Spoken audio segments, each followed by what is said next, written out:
Welcome back, folks. Now look, one of the most effective ways to get buyer traffic to your store is with paid ads. But if you're just starting out, knowing how to set them up, understanding the different parts of your ads manager, figuring out who to target, and of course, how much money you should spend, it's a little overwhelming. I get it. But when they work, paid ads can be just the thing your online store needs to really get those steady and consistent sales. And today, I'm joined by two sellers who arguably have built a lot of their success off of running effective ads. Chris Heckman is a Shopify seller who's going to take us through the meta side of things today. And Alek Sheffield, or Sheffy, whichever you go by, got his start over on Etsy, where he really understood the things that your ads need to have in order to end up on the top of those search results page. So, gentlemen, thank you for joining us. And is it Sheffy or Sheffield? What do you go by? Either, but let's go with Sheffy. Sheffy works for me too. All right. So as we get started on understanding how to set up ads, let's get the basics down pat. What do sellers need to have before they even consider turning on ads? Yeah, absolutely. First and foremost, you have to have a Printify account set up, obviously. You need your products somewhere so that you can start selling them and you can start to advertise them. You also want to have mobile optimized mockups. Right. So you need mockup images of your products so that they look nice when they're displayed in the ad. And ideally, those mockups are going to be bright with your design and the product centered in the image so that it all looks good no matter what platform you're on. Definitely. Chris, what do you think? On the Shopify side, we try to make sure, first off, everything that Alek just mentioned, it holds true in both places, which is beautiful. Second is we make sure that we have at least 100 different designs. Make sure we have a wide variety to our product catalog. And then finally, I've personally launched ads without having things hooked up the right way. So we always want to make sure that we complete a test purchase, just pretending like we're a customer, go all the way through the store to checkout, make sure we get the emails, and we're good to go. So now that we've got our non-negotiables, let's dive into the ad creation process, starting over on Etsy. Alek Sheffy, walk me through. Sounds good. Well, thank you. As you said, I'm Alek. I've been doing print on demand for just about 6 years now with Printify, and I've sold a fair amount of products in that time. So you're probably wondering, why do ads even matter? Now, if you're unfamiliar, especially with Etsy, marketplace platform, about 80% of the sales that you're going to make in your shop are going to come from the first page of search results, and specifically that top shelf, those product listings that are all the way at the top. The higher up you are on that first page of search results, the more sales you'll typically get. When you buy ads, you guarantee that your products show up higher in search results. That's why ads matter. Now, you're probably thinking, aren't ads hard to set up? And the answer is that running ads is honestly easier than you think. Today, I'm going to show you how you can get your ads set up in less time than it takes you to get to Starbucks and for less than the price of a coffee. So for all of you Etsy sellers, since we'll start there, it's made super easy for you. So in your Etsy dashboard, on the left-hand side, you'll see a little megaphone icon. And if you click that, it'll bring out this tray where you can click on Etsy ads. From here, it lets you type in your budget. Now, we'll talk about budget in just a second, but a great place to start is with a smaller budget, maybe $1 to $5. Once you put in your budget, it'll take you onto this dashboard, which might look a little confusing at first. This is starting to give me anxiety already over here because there's a lot of numbers and information to pay attention to. So if I'm looking at this, what's something that you recommend I really keep my eye on? Yeah, absolutely. So there's a lot going on here, but there's a few things that I'll point out specifically to pay attention to. So first, you've got this toggle down on the bottom right. This controls which listings you're actually running ads to. So once you set your budget, you can toggle on and off specific listings. So if you don't want your low quality or your lower quality listings to show up as ads, you can just toggle those off and they'll stop running. You'll also see some important metrics that we'll use to determine whether or not to keep those ads running. So you can see listing specific metrics on the bottom right, that highlighted bar on the listing. And you'll see the overall campaign or your overall ad performance up there at the top left. Now, a few key metrics in here that you want to pay attention to and some terms that might get confusing are the ROAS. So that's, ROAS is your return on ad spend. That's what it stands for. Another interesting metric that we'll use to determine which ads are going to be profitable is your click rate or your click-through rate, depending on the platform you're on. So you'll want to remember this dashboard because we'll reference all of this data later. Now, the question that everyone has is the million-dollar question. Exactly. Yeah. How much do I need to spend? I like to recommend starting small, starting with $1 to $5 per day. Now, when you're getting started with this, think about it like buying data. You're not necessarily, buying sales from the beginning. You're just trying to learn which products gain traction with, a smaller budget. From there, you can always scale up, and on Etsy specifically, once you reach that $25 per day threshold, Etsy unlocks even more campaign features. So you can click that little campaign button and it unlocks, basically some more scaling features that help you optimize your ads over time once you're at that $25 per day threshold. But again, we can start small. So how do we know what's working? How do we know which ads to keep running or which listings to keep running ads to? I like to think of it kind of like a scientist would, and I use an if-then formula to determine which listings to keep running ads for. So I'll give you a few rules that you can follow and use sort of as a checklist. For example, if your ROAS, which remember is the return on ad spend, is lower than 1.5x, which you'll see kind of the multiple down there in the bottom right. It's highlighted on our slide here. Good ROAS. Yeah. If it's less than 1.5x after a $10 spend, you can kill that ad. It's not going to be profitable most likely. If your ROAS is between 1.5 to 2x, you're getting closer to that break even and profitability.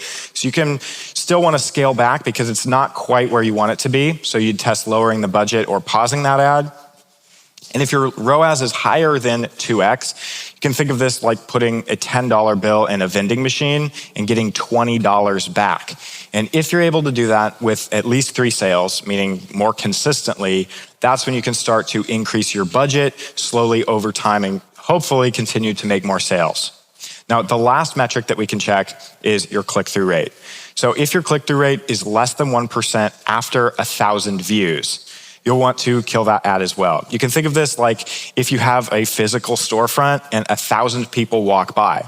If less than 10 of those people actually decide to come inside, then something is not attracting people and something's not working, so kill the ad. Let me ask you a question. You mentioned time there. How much time should people wait in deciding whether or not their ROAS has done enough work, Absolutely. It can come down to time and actually waiting, but it can also come down to when your ads are actually spending. So you can set either a timeline or a budget spend. Interesting. Depending on what you're comfortable with. And which one should people go with? I typically like looking at the budget spend. Okay. So if you're comfortable with a certain amount of budget, you can decide that up front. Right. Maybe, if you're willing to invest $10, $50, then you can let those ads spend to your best listings and see how they perform over time. Right. Yeah. So to quickly recap those points, about 80% of sales come from that first page of search results, and the ads guarantee that your products are going to show up on that first page when someone puts in the search term. I'd personally start with a $1 to $5 budget per day, and then over time, once you're starting to get some good return, scale up to $25 a day. Think like a scientist, keep what works and cut what doesn't, and that's Etsy ads. And what I love about that is that it's not a set it and forget it process. Like you have to check, you got to do the work to figure out, okay, is this working? If it's not, and if it's not, you got to readjust, try something else, try another listing that's getting views. But let's turn the corner over here and flip to the Meta side of things. Chris, when it comes to setting up an ad on Meta, what are some things that we need to be thinking about? Yeah, it's a great question. And first thing that I want to point out that's awesome about the way that we're able to do this today is that everything that Alek just explained, which hopefully that stuff is sinking in because he explained it beautifully. There's so many similarities with exactly what we just covered that directly apply to Facebook ads. Obviously, there's some things that are slightly different, but it's different in the way that, watching videos on TikTok is slightly different than watching like YouTube shorts. Right. It's the same basic idea, short form, vertical, funny, but there might be different overlays, like that kind of stuff. So structurally the same thing that we're going to be talking about. Just look out for those slight nuance differences. So anyway, I'm Chris. And when a lot of people think about running Facebook ads to a Shopify store, they think of it like this, that they have money, they give it to Meta, and then Meta just lights it on the fire, and that's the end of the story. And it's a great story. It's a short clip. But what we're actually going to be doing is learning how we can make ads just like these, but they're beautiful. That was the point of the slide. But the goal of these ads, aside from being beautiful and visually striking, is ads are traffic. And our goal here, just like the metaphor that Alek was using, is to get people in the door to our store. That's it. And the job of the store is to get them to convert. So two separate things that we want to separate right from the very beginning. And our second goal is getting feedback from the market. Basically, just same way Alek was mentioning, we're looking at the numbers, see what's working, what's not. All the same things apply here. Now, when it comes to running Facebook ads in particular, it gets overwhelming right out of the gate. It certainly did for me, because we bundle a bunch of different things all together. But we want to view it just like we're going through school or university. Like, there's different grade levels for a reason, and there's different stages for a reason. Each one, there's 3 of them, serves a distinct purpose. Step 1 is when we're launching. That's where we're just learning, and we're learning how to create the ads and read metrics. Second, we're trying to get to break even. So on Etsy, they're aiming for 1.5. On Facebook, we're aiming for 2.0. Then in stage 3, that's once we've broken past that, meaning we're now putting in $1, getting $2 plus back. Then the question is, how do I spend $1 million and make $2 to $3 million back? I know it sounds great. We're going to get to that. So the good news about this is that Facebook ads has honestly never been easier than right now, specifically for print-on-demand sellers, because of the AI models simplifying things in our favor. Now, I want to be very, very clear here that the operative piece here is easier, not easy, just period. It's not push a button, do nothing, make a whole bunch of money. Those kind of opportunities don't exist. But what is great here is the AI models working in our favor for people who have large product catalogs, which is us print-on-demand sellers. And so in these 3 stages, we're going to start with launching. And again, the goal here is we're putting in $100, getting $200 plus back, because then after our cost, $200 to $400 out, we're profitable. So this is at a high level what our goal is, to build that machine. And the most confusing aspect of running ads, maybe it's similar when it comes to Etsy, is once you get into the ad account, there's a lot thrown at you all at once. Mm-hmm. So even I hid some stuff to make it even simpler. It's still a lot. So how do we break it down? Well, the main thing to understand is that there's campaigns, there's ad sets, and there's ads. What does that mean? Well, think of it like a tree. This is your ad account. At the root, we have the campaigns. Then the branches are the ad sets, and then the ads are all the leaves. So every ad that we're about to talk about, picture it as just a leaf on a tree that funnels down to a campaign, which is the root. Now, the question is, what types of ads can we actually run? Like, picturing these leaves, what can they look like? We've probably gotten hit with a bunch of different ads, and it feels like it's a vast majority of things. It's really just 3 different distinct types of ads. So the different types, there's static ads, catalog ads, and then slideshow videos, which if anybody was watching our last session, Mac was talking about slideshows. I was trying not to blur it out. We run the same thing. Anyway, so static ads is very basic. It's when you take a photo of the product and that's it. It doesn't change. That's why, hence static. Very clever. Next is slideshow videos. So this is where you take a number of your designs and then you scroll them together to make a video.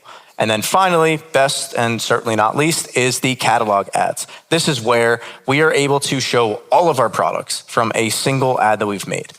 And now we're going to build an ad. The ad we're going to be building is the catalog ad, because this allows us to see everything. And it's so simpler than ever, because we used to spend hours and hours making all of these individual ads. Absolutely. It was a ton of time.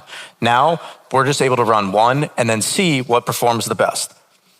Now, what we need in order to run these ads is we need to have an ad account, Facebook page, pixel, and then our catalog.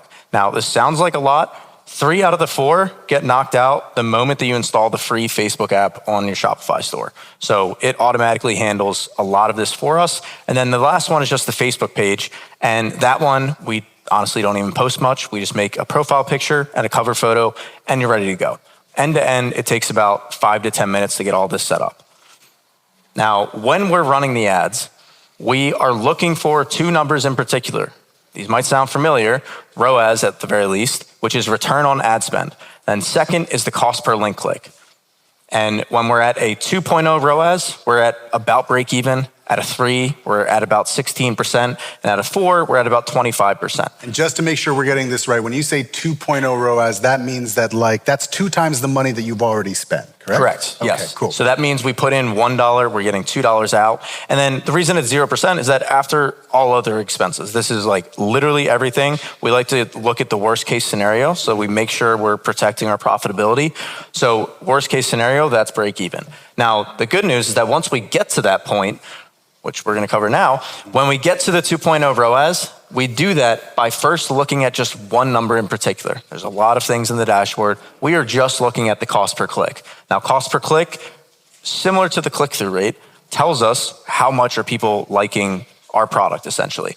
And when you're looking at the dashboard, again, it's a whole lot in there. The good news is that column on the far right, I'm going to cover it up. That is literally the only column that I ever look at when we are running our initial ads. So all of this stuff that you were seeing in there, aside from the name of the campaign. So aside from that, we look at literally one number. That is the only number that we need to understand in order to see, okay, out of these 100 designs, these 3 are doing well. I'm going to make a bunch more like that. These I'm going to make less of. It's as simple as that. And then how do we proceed through this? Are we just spending and spending at random? No, we do what's called testing cycles, meaning we set our ads to run Thursday to Sunday, the best days of the week, because where is everybody? They're at home, scrolling on their phone, lots of different ad spots to be, utilized.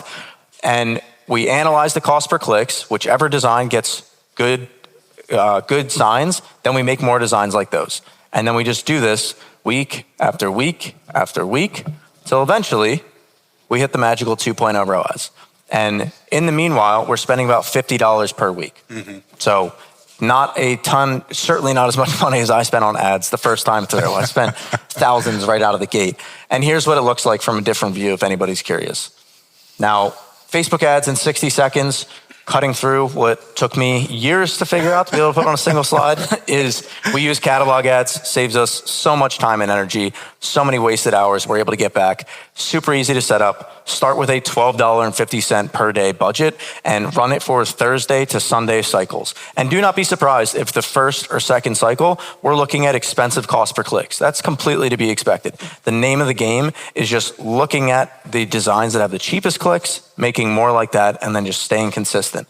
And when we find those, we rinse and repeat until eventually we get to the magical 2.0 ROAS.